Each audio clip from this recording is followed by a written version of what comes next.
Hi, y'all. It's Storytime with Chris. You know what time it is.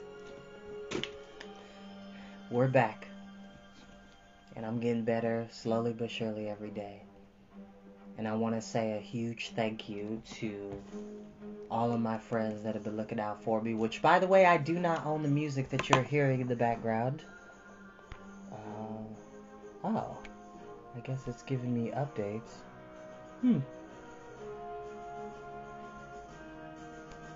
Okay, cool. Hi, Philip. Thank you for watching. But we are back with the Neverending story. I actually have... I don't think most people have seen me in this hoodie, but this is a shout out to one of my best friends, Phil, Renfro, and Liziah. Try to turn around so y'all can see it. I hope y'all can see it. Okay, so y'all can, at least. Oh no. Alright, cool. So if you can see the logo on the back, it's pretty much Agrabah from one of my favorite films of all time and one of my favorite Disney films.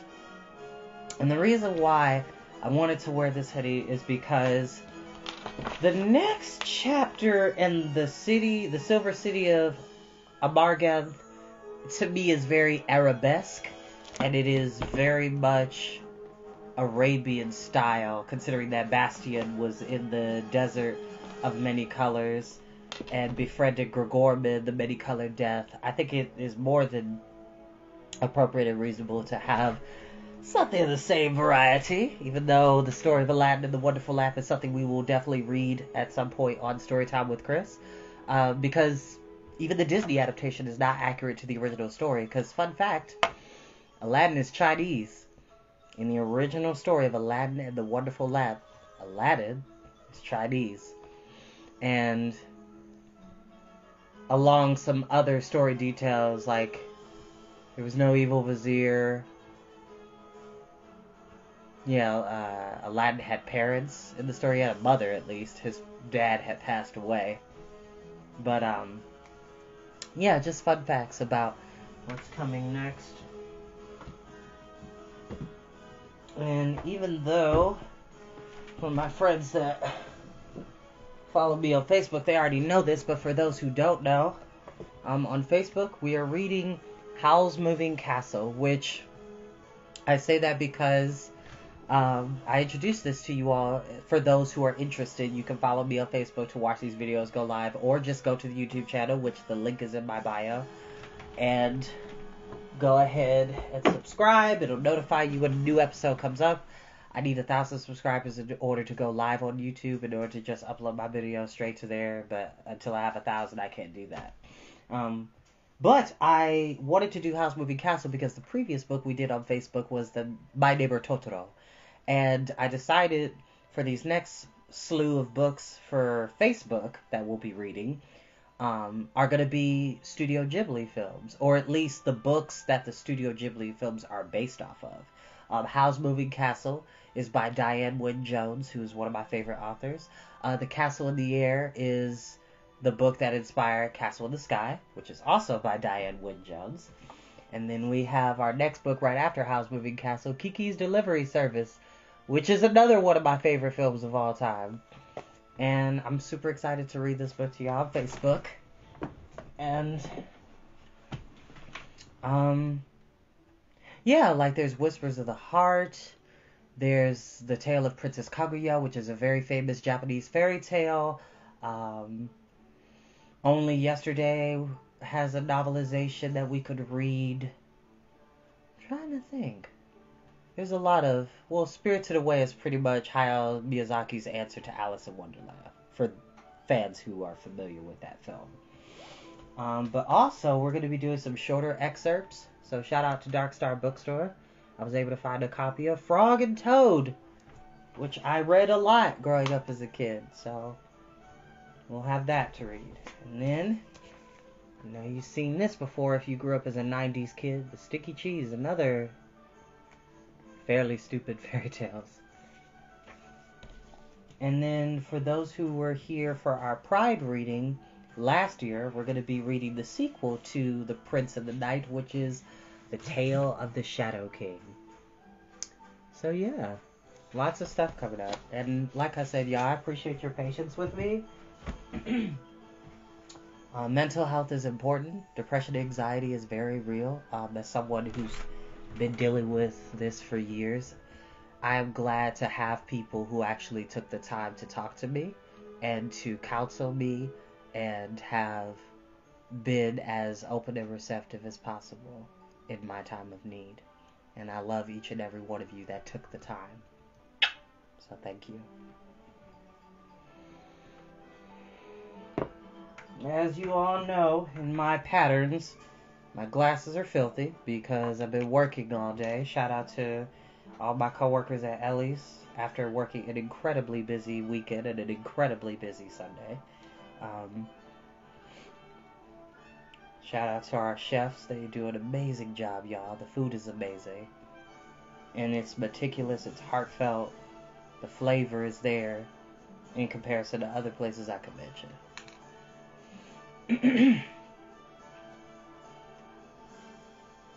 Oh, a little smudgy.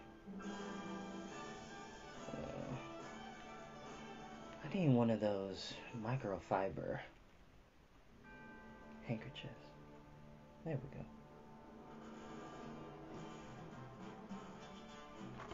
go. And like I said, I don't own the music in the background.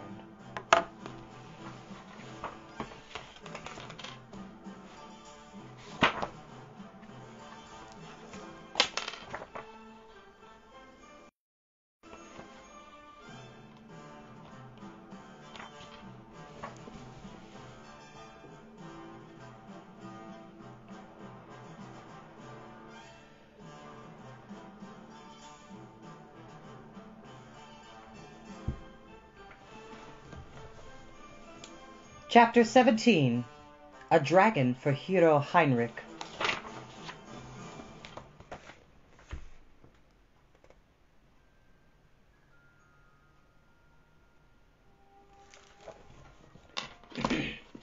Quirkabad, the Silver Sage, had slumped down in his chair asleep, for already the hour was late.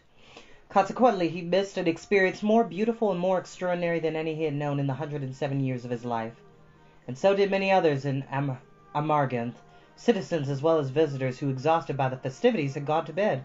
Only a few were still awake, and those few were uniquely privileged. Falkor, the white luck dragon, was singing. High in the night sky he flew in circles over the lake of tears and let his bell-like voice ring out in a song without words, a simple, grandiose song of pure joy. The hearts of all those who heard it opened wide, and so it was with Bastian and Atreyu, who were sitting side by side on the broad balcony of Quirkabad's palace. Neither had ever heard the song of a luck dragon before. Hand in hand they listened in silent delight. Each knew that the other shared his feeling, a feeling of joy at having found a friend. And they took care not to spoil it with idle words. The great hour passed. Falkor's song grew faint and gradually died away. When all was still, Quirkabad woke up and excused himself. "I'm afraid," he said, "that old men like me need their sleep. I'm sure you youngsters will forgive me. I must really be off to bed." They wished him a good night, and Quirkabad left them. Again the two friends sat for a long while in silence, looking up at the night sky, where the luck dragon was still flying in great slow circles. From time to time he passed across the full moon like a drifting cloud. "Does Falkor ever sleep?" Bastian asked finally. "He's asleep now," Atreyu replied. "In the air? Oh, yes. He doesn't like to stay in houses, even when they're as big as Quirkabad's palace. He feels cramped. He's just too big, and he's afraid of knocking things over, so he usually sleeps way up in the air." "Do you think he'll let me ride him sometime?" "Of course he would," said Atreyu, "though it's not so easy. You've got to get used to it."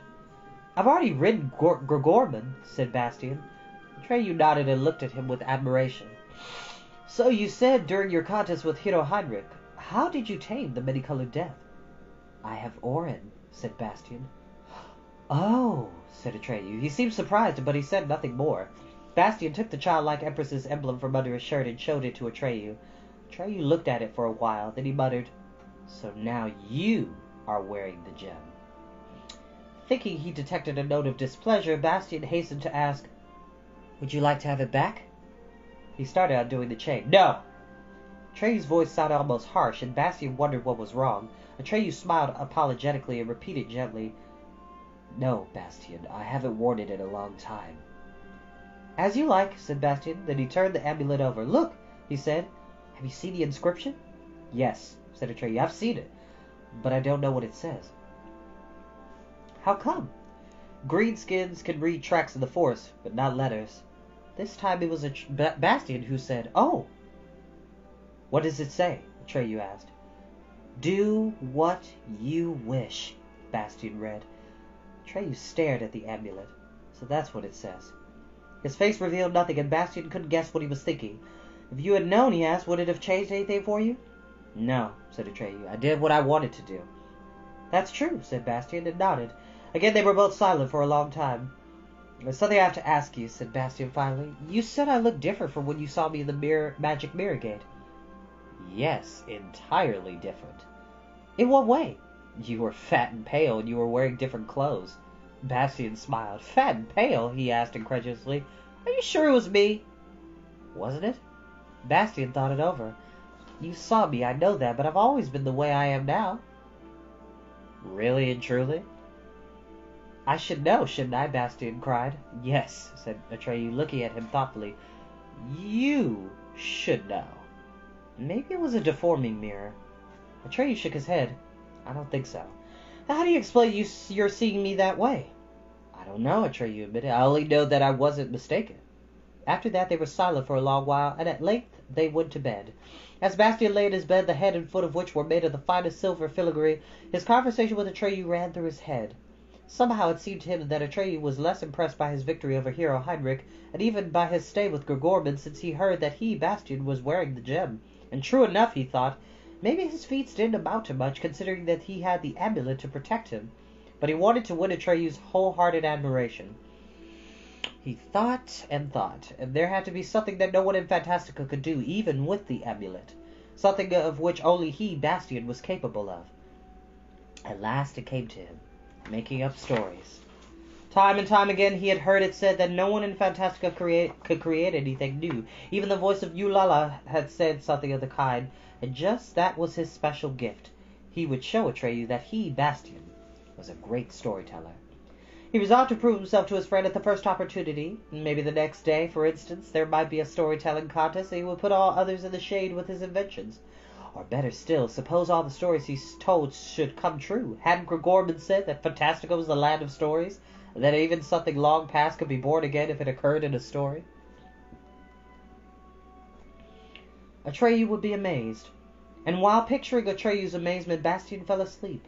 The next morning, as they were enjoying a copious breakfast in the banquet hall of the palace, Silver Sage Quirkaban said, "We have decided to hold a very special sort of festival for the benefit of our guest, the savior of Fantastica, and his friend who brought him to us.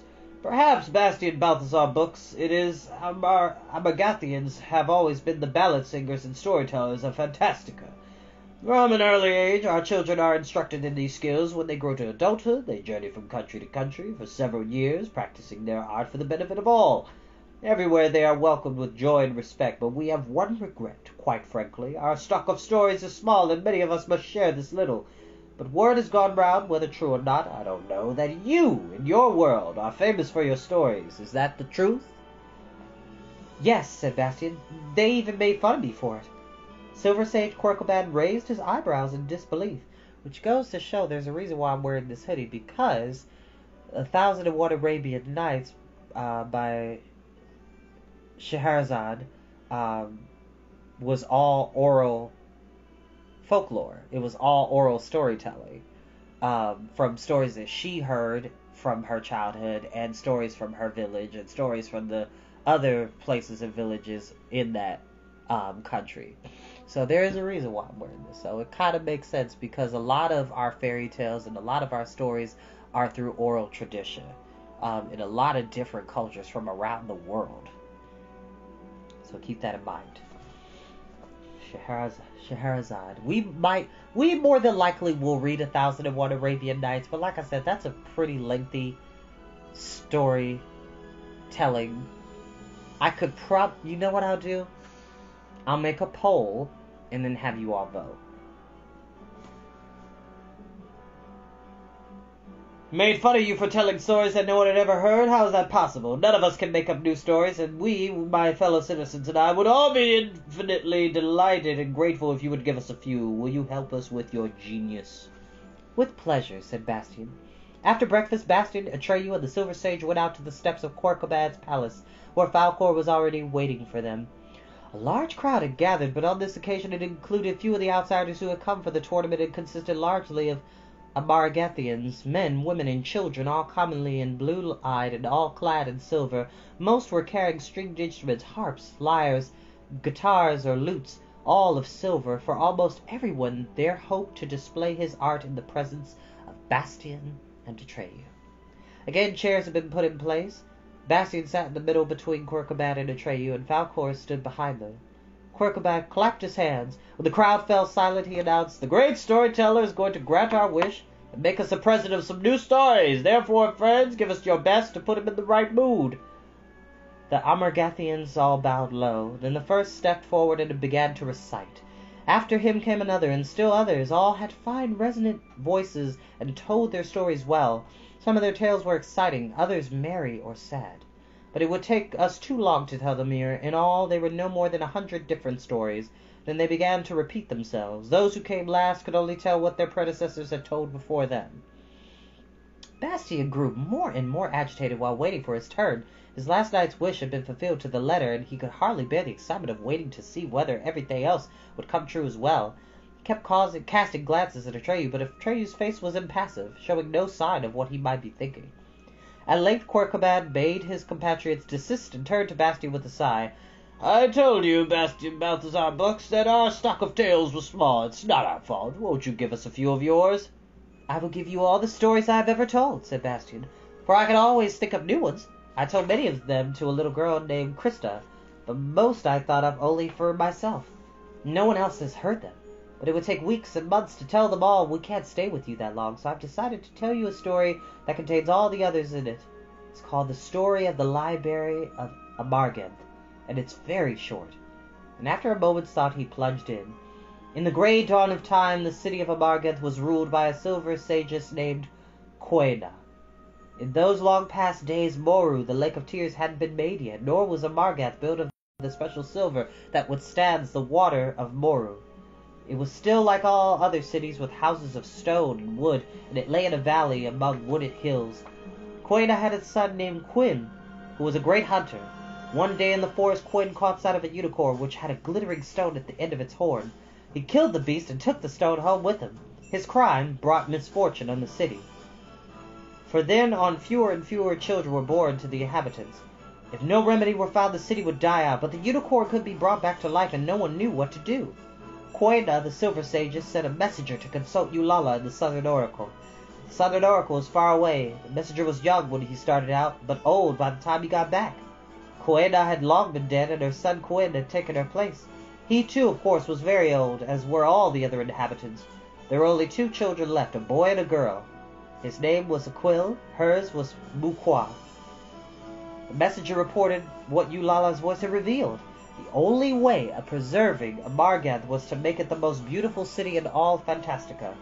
That alone would make amends for Quinn's crime, but to do so the Amargathians would need the help of the Akaris, who were the ugliest beings in Fantastica. Because they are so ugly, they weep uninterruptedly, and for that reason they are also known as the Weepers. Their stream of tears wash the special silver deep down in the earth, and from it they make the most wonderful filigree. Hi, Ma. Thank you for watching. All the Amargathians went looking for the Akaris, but were unable to find them, for they lived deep down in the earth. At length only Aquil and Mukwa were left. They had grown up, and all the others had died. Together they managed to find the Akaris and persuade them to make Amarganth the most beautiful city in Fantastica. First, the Akaris built a small filigree palace, set it on a silver barge, and moved it to the marketplace of the dead city. Then they made their streams of underground tears well up in the valley among the wooded hills. The bitter water filled the valley and became Moru, the Lake of Tears. On it the first silver palace floated, and in the palace dwelt Aquil and Mukwa. But the Akaris had granted the plea of Aquil and Mukwa on one condition, namely that they and all their descendants should devote their lives to ballad singing and storytelling. As long as they did so, the Akaris would help them, because then their ugliness would help to create beauty. So Aquil and Mukwa founded a library, the most famous library of Amargeth, in which they stored up all my stories. They began with the one you have just heard, but little by little they added all those I have ever told, and in the end there were so many stories that their numerous descendants who now inhabit the Silver City will never come to the end of them. If Amargeth, the most beautiful city of Fantastica, is still in existence today, it is because the Akaris and the Amargathians kept their promise to each other. Though today the Amargathians have quite forgotten the Akaris, and the Akaris have quite forgotten the Amargathians. Only the name of Moru, the Lake of Tears, recalls that episode from the grey dawn of history. When Bastian had finished, Silver Sage Quirkelbad rose slowly from his chair. "Bastian Balthazar Bucks," he said, smiling blissfully, "you have given us more than a story, and more than all the stories in the world. You have given us our own history. Now we know where Moru and the silver ships and palaces on it come from. Now we know why we have always, from the earliest times, been ballad singers and storytellers. And best of all, we know what it is in that great round building in the middle of the city, which none of us since the founding of Amargeth has ever entered, because it has always been locked. It contains our greatest treasure, and we never knew it. It contains the library of Amargeth." Bastian himself could hardly believe it. Everything in his story had become reality. Or had it always been? Gregorman would probably have said both, and in any event he was eager to see all this with his own eyes. "Where is this building?" "Oh, by the way, I meant to mention this in a previous chapter. Maybe I have and I just don't remember.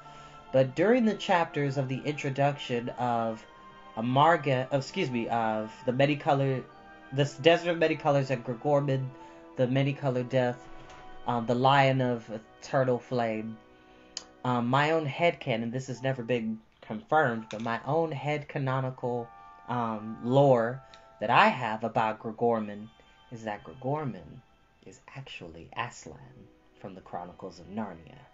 And the reason I say that is because there is a passage in The Magician's Nephew, which is chronologically the first book in the Chronicles of Narnia. For those who were here when I read all 7 books, kudos to you. Aslan has said, he's like, "I have many names and I take many forms." And there's a place called the Wood Between Worlds. And there are hundreds, almost infinitesimal pools, little ponds, where if you jump into them, you could go to another world. And each world is different and interconnected and all that. And it's been alluded that Fantastica, as well as Middle-earth and other fantastical stories like Oz and Wonderland and Looking Glass World, are all in those different pools. And so it wouldn't surprise me if Aslan came to the land of Narnia. Fun fact.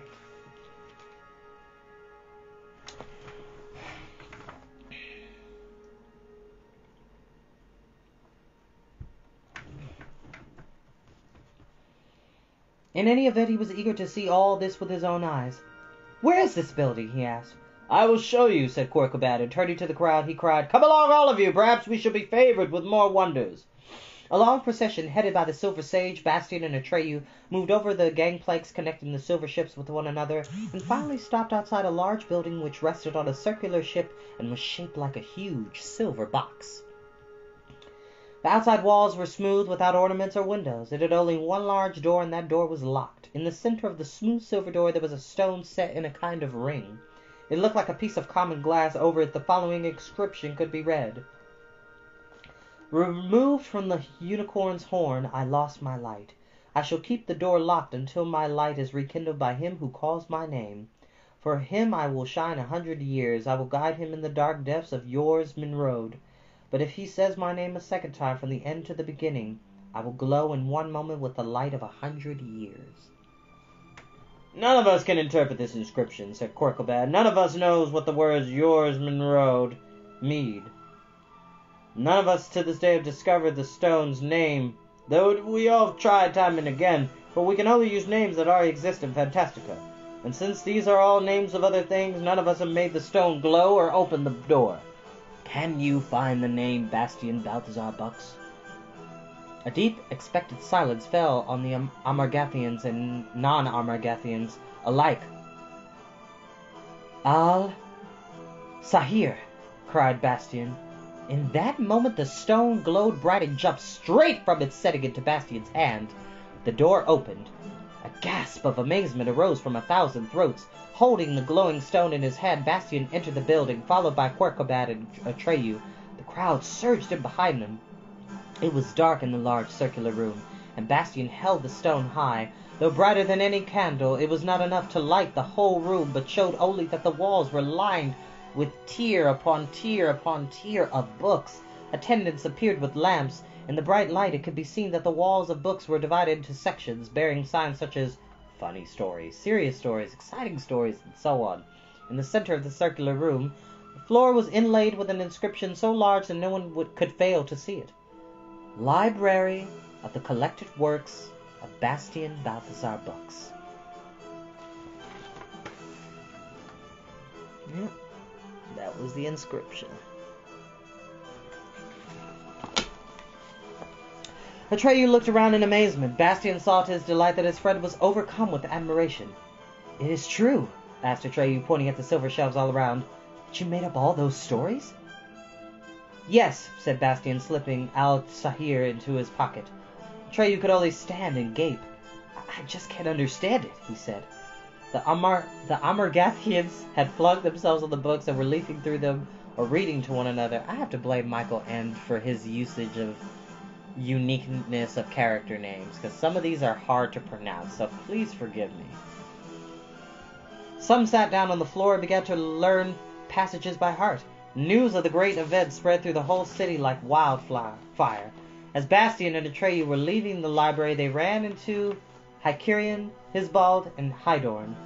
"Sir Bastian," said the red-haired Hisbald, evidently the deftest of the three, not only with the sword but with his tongue as well, "we have heard about your incomparable gifts, and humbly pray you, take us into your service and let us accompany you in your further travels. Each one of us longs to acquire a story of his own, and though you surely have no need of our protection, you may derive some advantage from the service of 3 such able and willing knights. Will you have us?" "Gladly," said Bastian. "Anyone would be proud of such companions." The 3 knights wished to swear fealty by Bastian's sword, but he held them back. "Sikanda," he explained, "is a magic sword. No one can touch it without mortal peril, unless he is eaten, drunk, and bathed in the fire of the many-colored death." So they had to content themselves with a friendly handshake. "What has become of Hero Heinrich?" Bastian asked. "He's a broken man," said Hycerion. "Because of his lady," Hydorn added. "Perhaps you could do something to help him," said Hisbald. All 5 of them went to the inn where they had stopped on their arrival in Amarganth, and where Bastian had brought Yika to the stable. When they entered, one man was sitting there, bent over the tables, his hands buried in his fair hair. The man was Heinrich. Evidently he had had a change of armor in his luggage, for the outfit he was now wearing was rather simpler than the one that had been cut to pieces the day before. In response to Bastian's greeting, he merely stared. His eyes were rimmed with red. When Bastian asked leave to sit down with him, he shrugged his shoulders, nodded, and sat back in his chair. Before him, on the table, was a sheet of paper which looked as if it had been many times crumpled and smoothed out again. "Can you forgive me?" said Bastian. Hero Heinrich shook his head. "It's all over for me," he said mournfully. "Here, read it." He pushed the note across the table, and Bastian read it. "I want only the best. You have failed me. Farewell." "From Princess Olgamar?" Bastian asked. Hero Heinrich nodded. "Immediately after our contest she mounted her palfrey and rode off to the ferry. God knows where she is now. Never see her again." "Can't you overtake her?" "What for?" "Maybe she'll change her mind." Hero Heinrich gave a bitter laugh. "You don't know Princess Olgamar," he said. "I trained more than 10 years to acquire my different skills. With iron discipline I avoided everything that could have impaired my physique. I fenced with the greatest fence masters and wrestled with the greatest wrestlers until I could beat them all.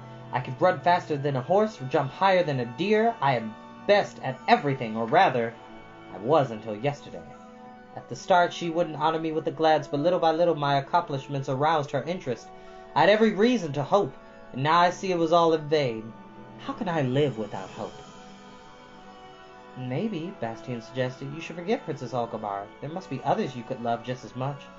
"No," said Hero Heinrich. "I love Princess Olgamar just because she won't be satisfied with any but the greatest." "I see. That makes it difficult. How could you do? What could you do? Maybe you could take up a different trade. How about singing or poetry?"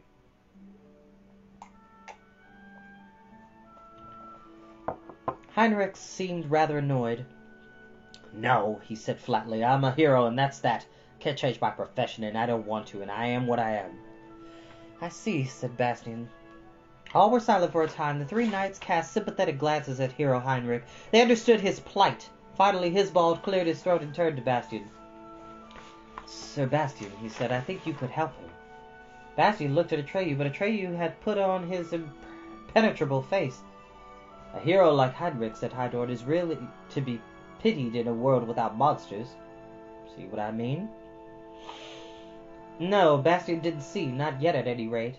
"Monsters," said Icarian, winking at Bastian, stroking his huge mustache. "Monsters are indispensable if a hero is to be a hero." At last Bastian understood. "Listen to me, Hero Heinrich," he said. "When I suggested giving your heart to another lady, I was only putting your love to the test. The truth is that Princess Alkmaar needs your help right now, and that no one else can save her." Hero Heinrich pricked up his ears. "Is that true, Sir Bastian?" "It's true, as you will soon see. Only a few minutes ago, Princess Alkmaar was seized and kidnapped." "By whom?" "By one of the most terrible monsters that have ever existed in Fantastica, the dragon Smurg. She was riding across a clearing in the woods when the monster saw her from the air, swooped down, lifted her off her palfrey's back, and carried her away." Heinrich jumped up. His eyes flashed, his cheeks were aglow. He clapped his hands for joy, but then the light went out of his eyes and he sat down. "That's not possible," he said. "There are no more dragons anywhere." "You forget, Hero Heinrich, that I come from far away, from much farther than you have ever been." "That's true," said Atreyu, joining him for the first time. "And this monster really carried her away," Hero Heinrich cried. Then he pressed both hands to his heart and sighed. "Oh, my adorned Alkmaar, how you must be suffering! But never fear, your knight is coming. He is on his way. Tell me, what must I do? Where must I go?" "Far, far from here," Bastian began, "there's a country called Morgul, or the land of the cold fire, because flames there are colder than ice. How you are to reach that country I can't tell you. You must find out for yourself. In the center of Morgul there is a petrified forest called Woodgabe, and in the center of that petrified forest stands the leaden castle of Rhaegar. It is surrounded by 3 moats. The first is full of arsenic, the second of steaming nitric acid, and the third is swarming with scorpions as big as your feet. There are no bridges across them, for the lord of the leaden castle is Smurg, the winged monster. His wings are made of slimy skin, and their spread is 100 feet. When he isn't flying, he stands on his hind legs like a gigantic kangaroo. He has the body of a mangy rat and the tail of a scorpion, with a sting at the end of it. The merest touch of that sting is fatal. He has the hind legs of a giant grasshopper. His forelegs, however, which look small and shriveled, resemble the hands of a small child. But don't let them fool you. There's a deadly power in those hands. He can pull in his long neck as a snail does its feelers. There are 3 heads on it. One is large and looks like the head of a crocodile. From his mouth he can spit icy fire. But where a crocodile has its eyes, it has 2 protuberances. These are extra heads. One resembles the head of an old man. With it he can see and hear. But he talks with the second head, which has the wrinkled face of an old woman. While listening to his description, Hero Heinrich went pale. "What was this monster's name?" he asked. "Smurg," Bastian repeated. "He's been wreaking his mischief for 1,000 years. Perhaps that's how old he is. It's always a beautiful maiden that he kidnaps, and she has to keep house for him until the end of her days. When she dies, he kidnaps another." "Why haven't I heard of this dragon?" "Smurg flies incredibly far and fast. Up to now, he has always chosen other parts of Fantastica for his raids. Besides, they only happen once in every 50 years or so." "Has any of these maidens ever been rescued?" "No." "That would take a very special sort of hero." These words brought the color back to Hero Heinrich's cheeks, and remembering what he had learned about dragons, he asked, "Has this Smurg a vulnerable spot?" "Oh," said Bastian, "I almost forgot. In the bottommost cellar of Rhaegar Castle there's a lead axe. It's the only weapon Smurg can be killed with, so naturally he guards it well. You have to cut off the 2 smaller heads with it." "How do you know all this?" asked Hero Heinrich. Bastian didn't have to answer, for in that moment cries of terror were heard in the street. "A dragon! A monster! Up there in the sky! Horrible! He's coming this way! Run for your lives! No, he's already got somebody!" Hero Heinrich rushed out into the street, and all the others followed. Up in the sky, something looked like a giant bat was flapping its enormous wings. For a moment, as it came closer, he looked exactly as Bastian had just made him up. In his 2 shriveled but oh so dangerous little hands, he was clutching a young lady who was screaming and struggling with all her might. "Heinrich! Heinrich! Heinrich! My hero! Help!" and then they were gone. Heinrich had already brought in his black stallion from the stable and boarded on one of the silver ferries that crossed to the mainland. "Faster! Faster!" he could be heard shouting at the ferryman. "I'll give you anything you ask, but hurry!" Bastian looked after him and muttered, "I only hope I haven't made it too hard for him." Atreyu cast a sidelong glance at Bastian. Then he said softly, "Maybe we should get going, too." "Going where?" "I brought you to Fantastica," said Atreyu. I think I ought to help you find the way back to your own world. You mean to go back sooner or later, don't you?" "Oh," said Bastian. "I hadn't thought about it. But you're right, Atreyu." "Yes, of course you are." "You say Fantastica," Atreyu went on, "and it seems to me you've received quite a lot in return. I have a hunch that you're aching to go home and make your own world well again. Or is there something else that keeps you here?" Bastian had forgotten that he had always been strong, handsome, and brave, replied, "No, I can't think of anything." Atreyu gave his friend a thoughtful look and said, "Maybe a long, hard journey. Who knows?" "Yes," Bastian agreed. "Who knows? We can start right now, if you like." Then the three knights had a short, friendly argument, because each claimed the privilege of giving Bastian his horse. Bastian soon settled the matter by asking them for Yika, their pack mule. Of course, they thought her unworthy of Bastian, but he insisted, and in the end they gave in. While the knights were making ready for the journey, Bastian and Atreyu went to Corcovad's palace to thank the Silver Sage for his hospitality and bid him goodbye. Falcor, the luck dragon, who was waiting for Atreyu outside the palace, was delighted to hear they were leaving. Cities just didn't appeal to him, even if they were as beautiful as Amargand. Silver Sage Corcovado was deep in a book he had borrowed from the Bastian Balthazar Books library. "I'm sorry you can't stay longer," he said rather absently. "It's not every day that a great author like you comes to see us, but at least we have your works to console us." Whereupon they took their leave. After seating himself on Falcor's back, Atreyu asked Bastian, "Didn't you want to ride, Falcor?" "Later," said Bastian. "Now Yika is waiting for me, and I've given her my promise." "They will wait for you on the mainland," cried Atreyu. The luck dragon rose into the air and was soon out of sight. When Bastian returned to the inn, the three knights were ready, and they had taken the pack saddle off Yika and replaced it with a richly ornamented riding saddle. Yika didn't learn why Bastian came over and whispered in her ear, "You belong to me now, Yika." As the ferry carried them away from the Silver City, the old pack mule's eyes cried tears of joy, resounded over the bitter waters of Moru, the Lake of Tears. As for hero Heinrich, he actually succeeded in reaching Morgul, the land of the cold fire. He ventured into the petrified forest of Woodgabe, crossed the three moats of Rhaegar Castle, found the lead axe, and slew the dragon Smurg. He then brought Algamar back to her father. At that point, she would have gladly have married him, but by then he didn't want any more. That, however, is another story, and shall be told another time. Oh, my friends, that is the end of tonight. Like I said, we got a whole slew of stories that we're going to be reading. We got Howl's Moving Castle on Facebook, then after that we got Kiki's Delivery Service, and more to come. And I will say this, if you all have a specific title that you would like for me to read, please just message me with the name and the author, and I will do my best to include that in future readings. As long as you give me ample amount of notice and tell me what it is, I'm here for you all. And I thank you all for being here for me and being so supportive. Thank you so very much. See you later, y'all.